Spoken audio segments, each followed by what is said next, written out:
Now we think about the cell cycle and cell division, right? This is mitosis now. We know about checkpoints and all the different proteins involved in regulating the cell cycle. And a lot of this has to do with the disease that a lot of us already know, probably more than we wanted to know about, and this is cancer. So in this lecture, we'll talk a little bit about how the cell cycle is related to cancer. So if you take a look at this cell cycle diagram, another one, okay, we've seen different ones here. We still, these three phases are interphase, and then we have mitosis, starting with prophase through cytokinesis. So it's a different orientation, but again, we're not going to be afraid of those.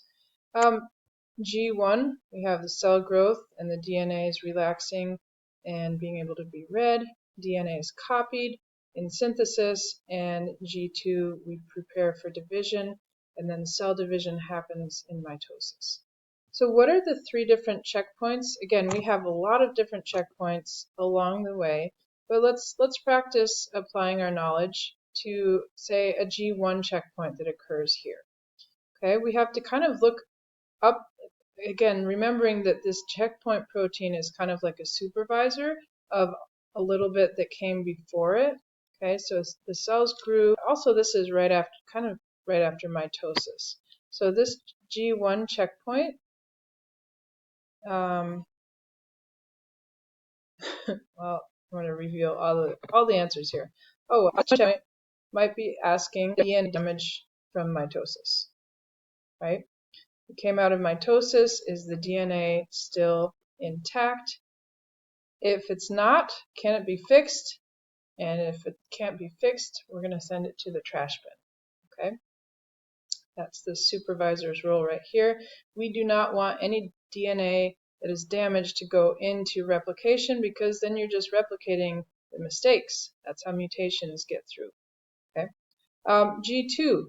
This is occurring right here at the end of G2, right before mitosis. So this checkpoint, this supervisor might be saying, are there enough organelles? Are there enough mitochondria and lysosomes and chloroplasts if you're a plant cell? And is there enough stuff in the cell to do all the work? And is there enough DNA to proceed through mitosis? Is there enough DNA to make two cells? Okay. Again, if the answer is yes, then go on ahead. If it's no, can we fix it? If not, let's throw it in the trash. Okay. A mitosis checkpoint are all in metaphase. It looks like in metaphase here. A checkpoint protein might be checking to make sure that all of the chromosomes are lined up, right, along the metaphase plate in the middle of the cell. If they are not, and there's one off to the side, then it might not get divided, and that's a very bad thing, right? You want either cells to out of cell division, so that's it that might happen there. Okay. So let's go over some terms, some new terms that come up with the topic of cancer. Apoptosis is, I would encourage you to fill this out in your packet. The page says cell cycle and cancer, and we're defining the following terms. Okay, so apoptosis, I'm just going to say this out loud and you can pause the video. This is the self-destruction of a cell. Okay, the cell is destroyed. Just think about popping. It's actually not too far from the truth. Okay, apoptosis is when a broken or old cell is destroyed. Okay, apoptosis is a good thing because it means that that brokenness is not going to be copied. Okay, we don't want to have faulty cells. Okay, benign.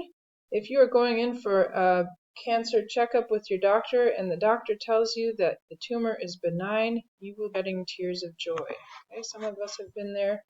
Benign means, yes, it's got some weird growth, but it is not cancerous. Okay. Sometimes benign tumors, they still take them out because they say, well, it might turn cancerous later. But right now, it is benign. Okay, has not spread, is not really damaging yet.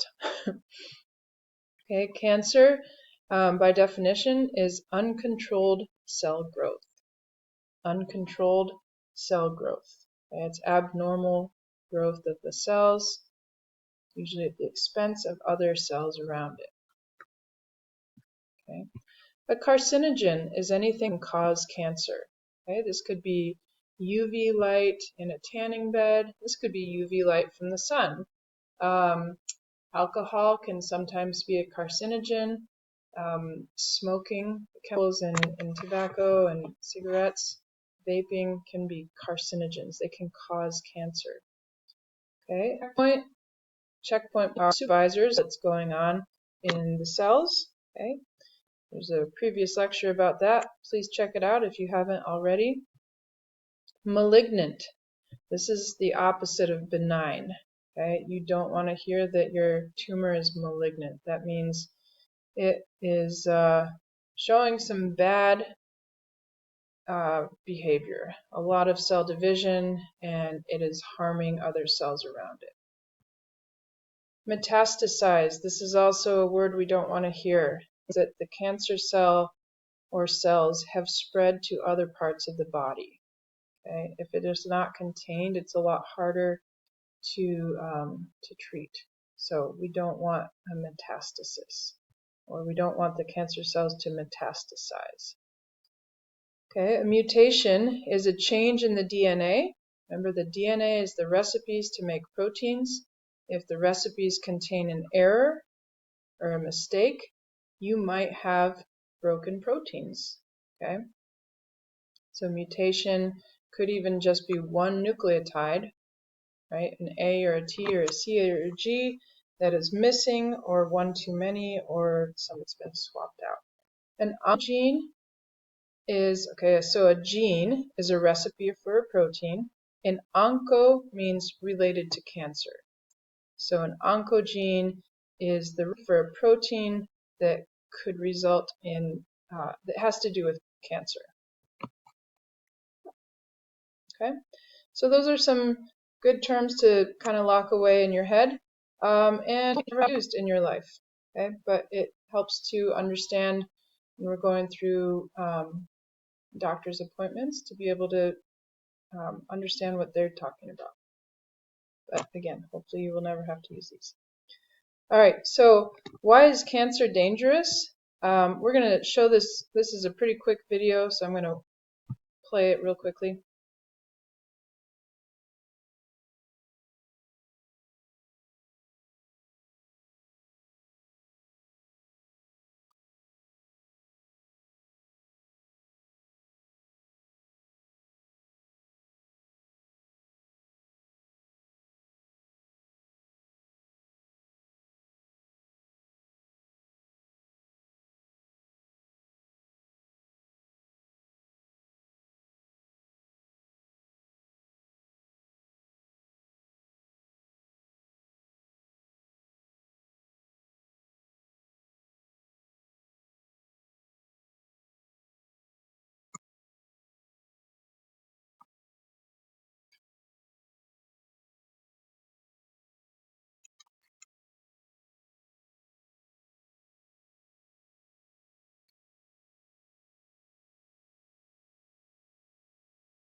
Okay, so why is cancer dangerous?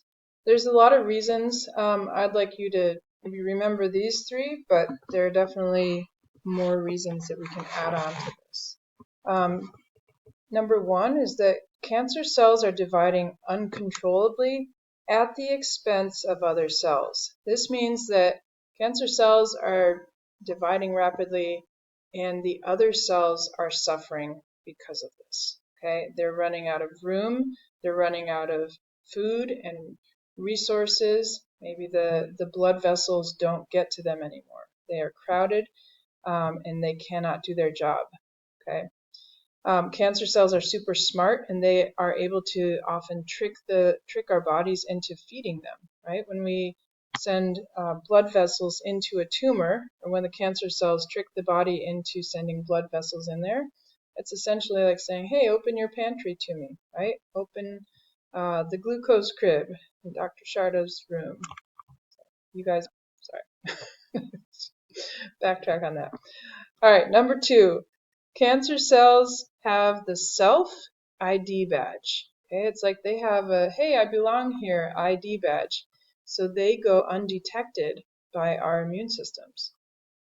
Okay, if we had a bacteria invade our blood system, your immune system would attack it in a heartbeat. They know that it is a foreigner, right? It is a foreign organism. It should not be here, and if we've seen it in the past, we know exactly how to combat it, and it will be attacked in a hurry. Okay, not so with cancer cells. These are our own cells, so they have an ID badge that says, "Hey, I'm one of you," but they're dividing uncontrollably, so they're causing harm. All right, number 3, cancer can metastasize. There's that word again. So this can spread to other tissues, and cancer cells can adapt to treatments. Okay, the stronger, more aggressive cancer cells can sometimes beat the treatments, and if they do, they can still spread. So it's a tricky business. We are getting better at our cancer treatments, but there's a lot more to learn and a lot more to research. Okay, in class we practiced writing a CER. So I asked students to make a claim about how cancer is related to the cell cycle. Just reminding everyone that a claim is one sentence and something that can be refuted. Evidence should be facts. Give me 2 or 3. Okay, in this case, you're going to want to put down some facts that you know about cancer and the cell cycle. And our reasoning should be adding details to your claim. Right? My daughter is in a 4th grade classroom, and her teacher says, explode the sentence. Okay, so I'm going to read, I really like that phrase. I want you to explode your claim. Okay, I want you to add more detail. And here's an example of what I'm talking about. I don't know if I'll read all of this, but for example, my claim could be December was a rough month. That's refutable, right? Some people had a great December. I did not. My evidence, new van was totaled. That was a fact. Basement flooded, also a fact. My expensive solar panels that we installed didn't work. There's my evidence. Now, I'm going to explode my claim. December was a rough month for my family. One icy Saturday, my husband and daughter were driving, and another car T-boned into them, totaling our new van. Look at first evidence. This was the first time we ever bought a new car. When we got back from visiting family over Christmas, our electricity had gone out right before a hard rain, and our basement flooded. Second piece of evidence. Because the sump pump wasn't working. The electricity went out because our new and expensive solar panels were not connected properly. No one was good, but it has taken some time to recover from December 2025. Okay, hopefully you see how I took a claim, right, a very simple sentence that is refutable, and I explained my evidence with a little more detail so that it kind of becomes an argument. Okay, so I want you to take the CER, and I want you to make a claim about how cancer is related to the cell cycle. Okay? Try this at home. If you're watching at home, practice writing one sentence that can be refuted. Give me some evidence, just bullet point facts. And then in your reasoning, tell me the story, right? Explode your claim and use the evidence that you put up here. Okay. I've also linked this other TED Ed video if you want to check that out. That is in the study resources.